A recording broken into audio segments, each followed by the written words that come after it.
Tonight on NewsWatch Ole Miss, we're seeing heavy rains in the Oxford area this afternoon. We'll take a look at where that storm stands now and the damage it has caused across the South. St. Jude Children's Research Hospital in Memphis is stepping in to help Ukrainians amid Russian invasion. Find out how coming up. I am committed to serving as an even-handed Supreme Court justice. Today marked day 2 of confirmation hearings for Supreme Court nominee Ketanji Brown Jackson. We'll have a look at today's comments straight ahead. NewsWatch Ole Miss starts now.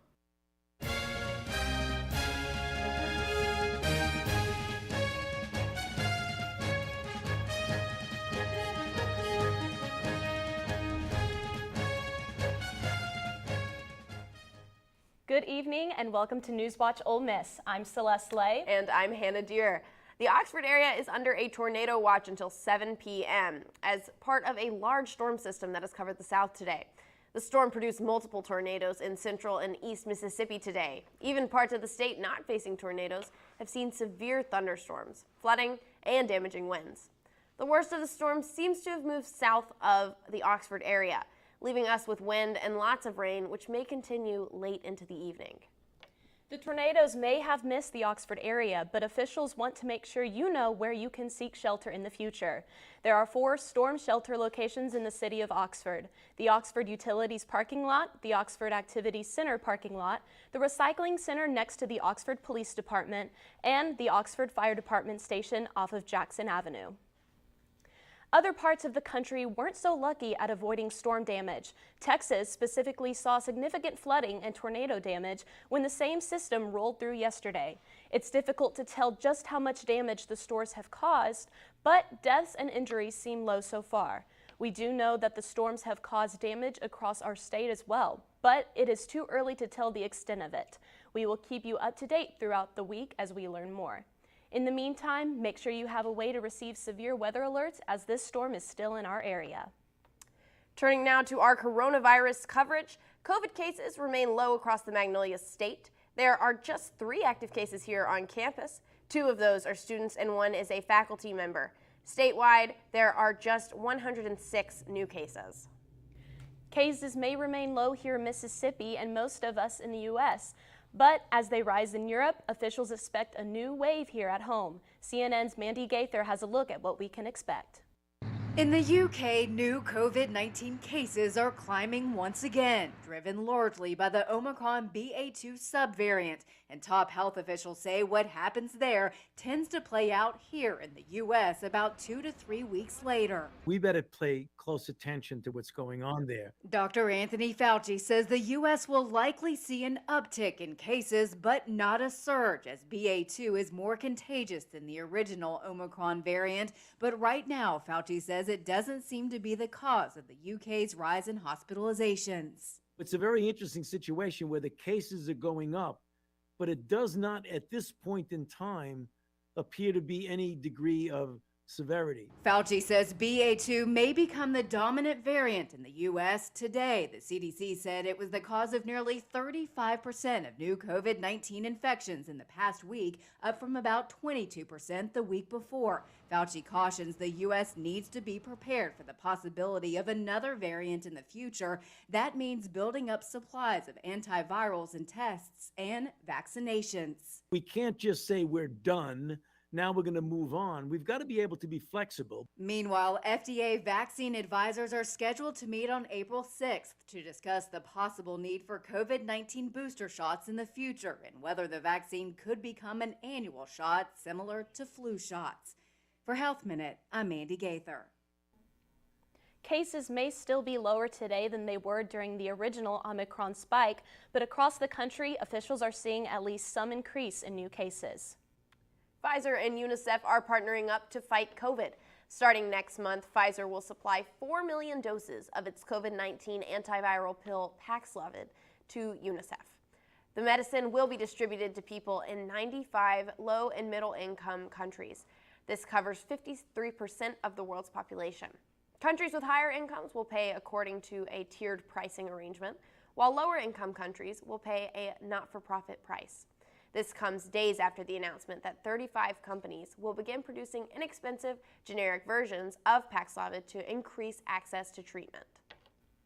The clock is ticking on state tax reform, and discussions have slowed as the legislative session nears the end. Tax reform arguments specific ally about income tax have been at the center of this year's legislative session, but disagreements between the House and the Senate on how to move forward persist. On top of it all, Governor Reeves made the elimination of the state income tax one of the top priorities in his State of the State address. Both chambers have passed different tax reform plans, and their deadline to get a bill through the governor's desk is April 3rd. Tennessee man Billy Ray Turner will spend the rest of his life in prison for the murder of NBA star Lorenzen Wright. Yesterday, a jury found Turner guilty on all charges in Wright's death, including first-degree murder, attempted murder, and conspiracy. Prosecutors say Wright's ex-wife, Shara Wright Robinson, recruited Turner to murder the pro athlete. Memphis police found Wright's body in a field back in 2010. It wasn't until 2017 that Wright Robinson and Turner were arrested. Wright Robinson pled guilty to facilitation of murder in the first degree in 2019. She's currently serving prison time. Another trial came to its end overseas today. A Moscow court found Vladimir Putin's chief critic, Alexei Navalny, guilty of fraud by deception as well as contempt of court. The court handed down a 9-year prison sentence. He is already serving a 2.5-year sentence for violating his probation terms last February. His lawyer told the Russian state-owned domestic news agency RIA that the fraud verdict will be appealed. Meanwhile, Russia continues its attacks in Ukraine. But as traditional attacks hit major cities, officials and businesses within the U.S. have a growing fear of cyber attacks. CNN's Chris Wynn has the latest on the war in Ukraine.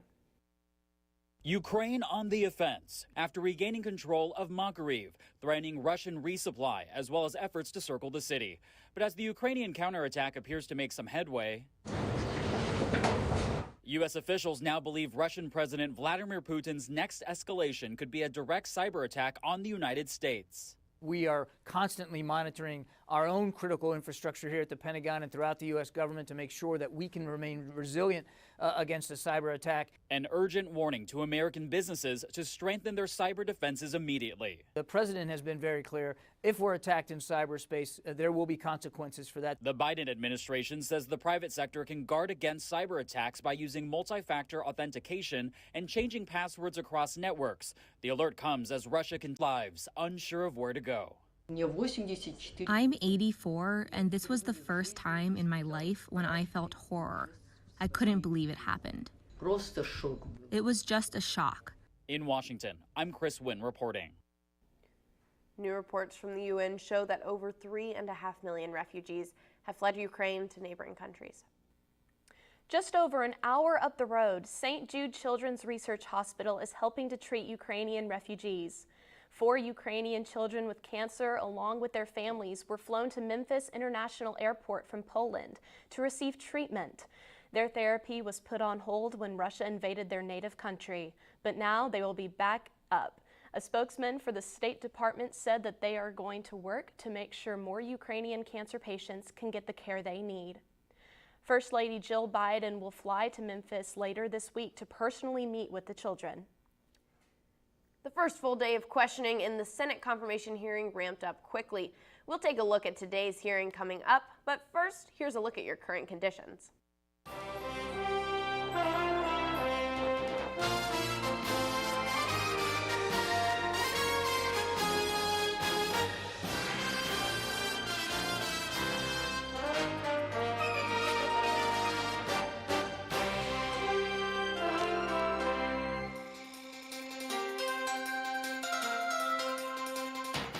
Each year, hurricanes and major flooding threaten cities, towns, and rural homes across the Gulf states. So chances are there will be more storms and floods near here again. And between school, sports, and social lives, chances are you won't be with your kids when it happens. Will they know what to do?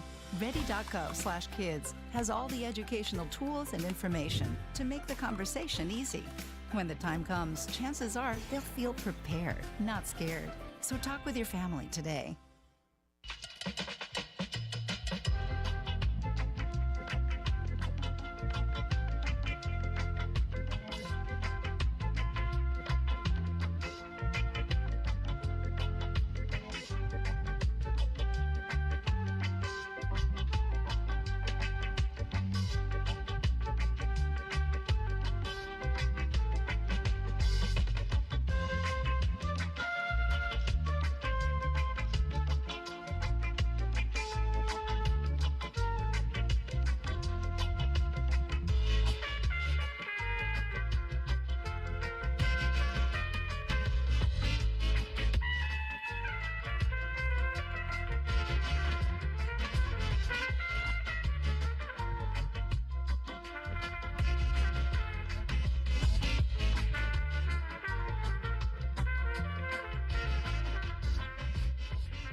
When I was in foster care, I never knew when I would have to move, so I always had my suitcase ready to go.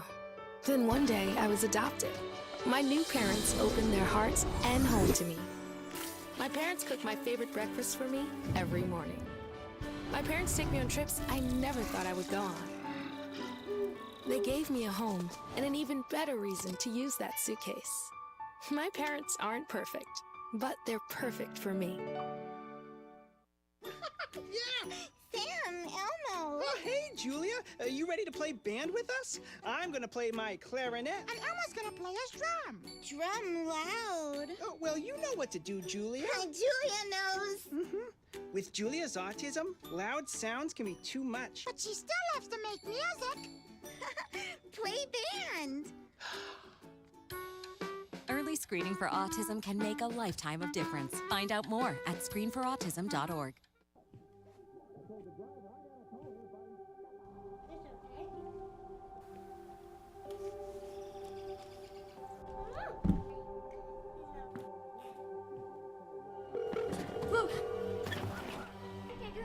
Where's your emergency? Everyone's on their way. What happened? Your friend's not breathing. She's dead. Yes, please get my mom and dad. Oh my God!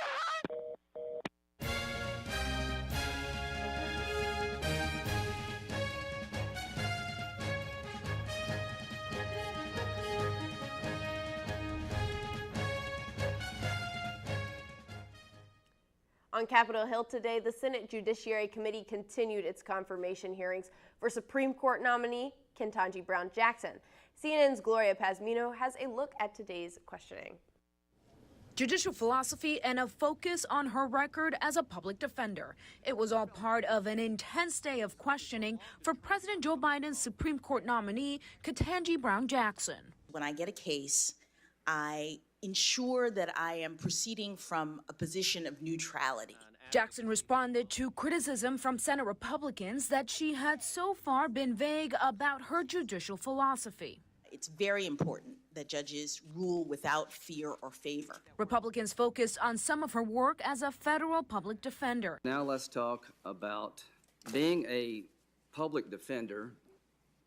Did you consider that rewarding? Senator, yes, I did, because public service is very important to me. South Carolina Senator Lindsey Graham was critical of the process so far, and he suggested there is a double standard when it comes to confirmation hearings. If you're an African-American conservative woman, you're fair game to have your life turned upside down. If you express your faith as a conservative, all of a sudden you're a effing nut.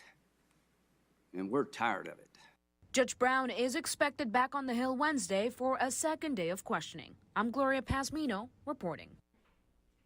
After today's questions, Democratic Senate Majority Leader Chuck Schumer criticized some Republicans for making accusations he called outlandish and disrespectful. Just hours before White House Press Secretary Jen Psaki was set to head to Europe with President Biden, she has tested positive for coronavirus. The White House is now conducting contact tracing, but the president still plans to make his trip to Brussels and Warsaw tomorrow without his press secretary. This is the second time in the last 6 months that Psaki has contracted the virus. The first was in October, right before making another international trip. In other health-related news, a recent study shows that 2020 was a rough year for teens to quit smoking. Researchers looked at surveys of more than 815,000 teens and found that more teens unsuccessfully tried to quit smoking that year than in each of the previous 13 years. This could be largely due to the popularization of e-cigarettes. The study found that in 2020, nearly 6% of adolescents reported an unsuccessful attempt at quitting either cigarettes or e-cigarettes. This information is vital as the U.S. develops policies to regulate e-cigarettes. Speaking of new studies, one from Oxfam America shows that nearly 1 out of every 3 workers in the U.S. makes less than $15 per hour. The anti-poverty advocacy group says these employees' annual salary is under $32,000. 47% of black workers are below the $15 threshold. That's almost double the percentage of white workers. The researchers found a similar gap between male and female workers. And coming up in sports, head coach Lane Kiffin and the Ole Miss football team hit the gridiron today to kick off day one of spring football practice. And the Rebel football team will also be holding its pro day tomorrow. Find out which players will put on a show in front of some NFL scouts up next in sports. I am a nurse, a firefighter, a college student, a mother, and I am an American soldier. I will always be ready for every storm and disaster that threatens my community. I will always be there to protect my neighbors, my family, and my country. We are the Army National Guard. We are the Army National Guard. We are the Army National Guard. Visit nationalguard.com to learn more about part-time service. Hey, Bobo, do trees tell each other stories? I'm sorry. I'm afraid I don't know that. Hey, why don't we go find out? Listen.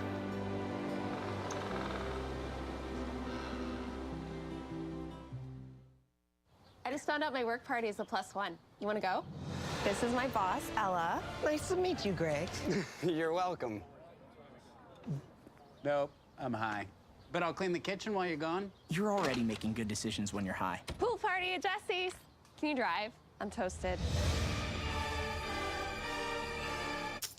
Nope, I'm high. But I can order us a ride. Don't make an exception when it comes to driving. If you feel different, you drive different. We are Ole Miss Rebels. As Mississippi's flagship university, we dig deeper, see farther, work harder. We pioneered human organ transplants. We helped prove Einstein's theory of gravitational waves. We are distinguished as a Carnegie R1 top 2.5% research institution. We are Ole Miss, transforming lives and the world.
Well, Rebel fans, the wait is over. The football team hit the practice fields today to officially begin their spring drills. Saturday spring practices will be held in Vaught-Hemingway Stadium on March 26th, April 2nd, April 9th, and April 16th. These practices will be open to the public, the gates will open at 11:30 a.m., and the practices should be underway by noon. The culmination of all these spring practices will be the Grove Bowl, which will be played on Saturday, April 23rd. Coach Lane Kiffin leads his team into this season looking to build on last year's successful campaign. We can't wait to see what the Rebs have in store for us this season. The football team will also have some new talent on their roster to help them in the upcoming season. SMU running back Ulysses Bentley IV and TCU linebacker Corey Coleman both announced that they will be transferring to Ole Miss. Bentley will add some depth at the running back position for the Rebs. He was a two-time All-AAC selection, and he made 8 starts at running back for the Mustangs last year. Coleman was a 2020 freshman All-American, and he put together a solid 2021 season at TCU despite being sidelined due to injury in the early part of the season. The football team is also holding its pro day tomorrow in front of a nationally televised audience. NFL teams will work out 18 former Rebels as they look to make a good impression and earn a spot on the roster for the fast-approaching 2022 NFL season. With so many teams looking to fill gaps in their depth charts, this will be a great chance for players to open some eyes. Some of last year's standouts like Matt Corral, Sam Williams, and Jerrion Ely will be showing off their skills. And this is an opportunity for the 10 former Rebels that were not invited to this year's NFL Combine to show what they can do with the eyes of the nation on them. The SEC Network and NFL Network will televise the action. And Todd McShay and Greg McElroy will break down everything on location. The coverage begins at 2 p.m. Make sure to tune in. And speaking of NFL roster moves, this has been one of the wilder free agency periods in recent history. The deals continue to flow today, with former Packers linebacker Zadarius Smith signing a 3-year, $42 million deal with the division rival Minnesota Vikings. Smith is one of the NFL's elite linebackers, and he was a Pro Bowler in 2019 and 2020. However, he did miss nearly all of last season due to a back injury. And former Rebel wideout Laquan Treadwell also signed a deal. He agreed to a contract with the Jacksonville Jaguars to remain with the team. During his time in an Ole Miss uniform, Treadwell hauled in almost 2,400 receiving yards and 21 touchdowns. And ending things off on the diamond, the Rebel baseball team's matchup against the Memphis Tigers tonight has been canceled due to inclement weather. Coach Mike Bianco and the team will now play tomorrow as scheduled. For tomorrow's matchup, the team comes in at 15-4 and ranked number 1 in the country, while Memphis comes in at 12-5. Drew McDaniel's set to take the mound for the Rebs. McDaniel's put together a solid campaign so far, winning 2 starts already. Offense will once again be the emphasis for Ole Miss. The team has scored the 11th most runs in the country and the most in the SEC. So look for the Rebels to hit the cover off the ball. That's all I've got for sports. Make sure to follow us on Twitter, Rebel_Watch, for the latest sports updates. Thanks, Carson. Dolly Parton is the queen of country music, but now she's setting her sights on a new side of the entertainment industry. Find out what she has in the works up next on NewsWatch. These are more than just the sounds of a safe place to go after school. These are the sounds of interest being ignited and of mentors making an impact. At Boys and Girls Clubs, we don't do just one thing. We do whatever it takes to meet the needs of every kid who comes through those doors. Because whatever it takes is what it takes to build great futures. Great futures start here.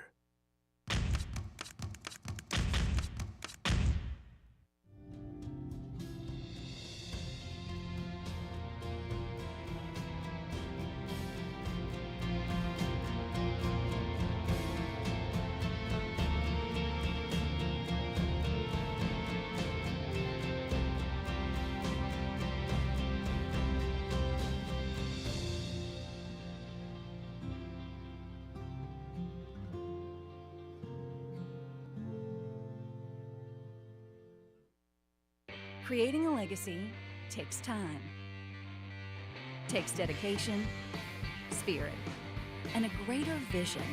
That vision starts here at the University of Mississippi. What will you be remembered by? Your character, your contributions, your friendship. Your legacy will define who we are now and who we are becoming for our state, our students, and our future. Ole Miss, build your legacy. There's a shelter pet who wants to meet you. Meet one today. Visit theshelterpetproject.org. Adopt.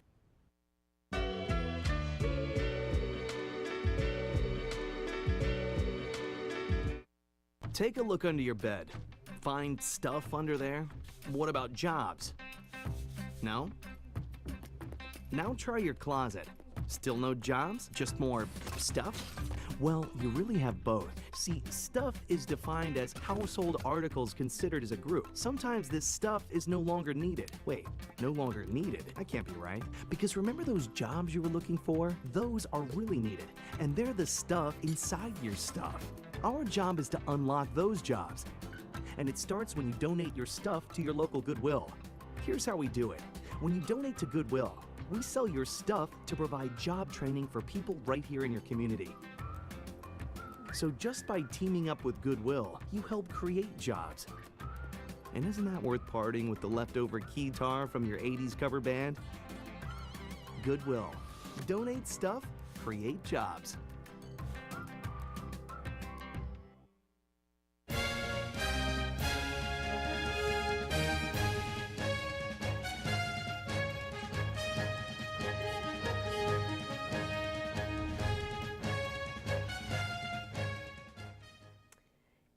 In a recent interview, Dolly Parton said that she has always wanted to make a musical about her life, but the pandemic halted her plans to take on Broadway, so she's considering a new medium.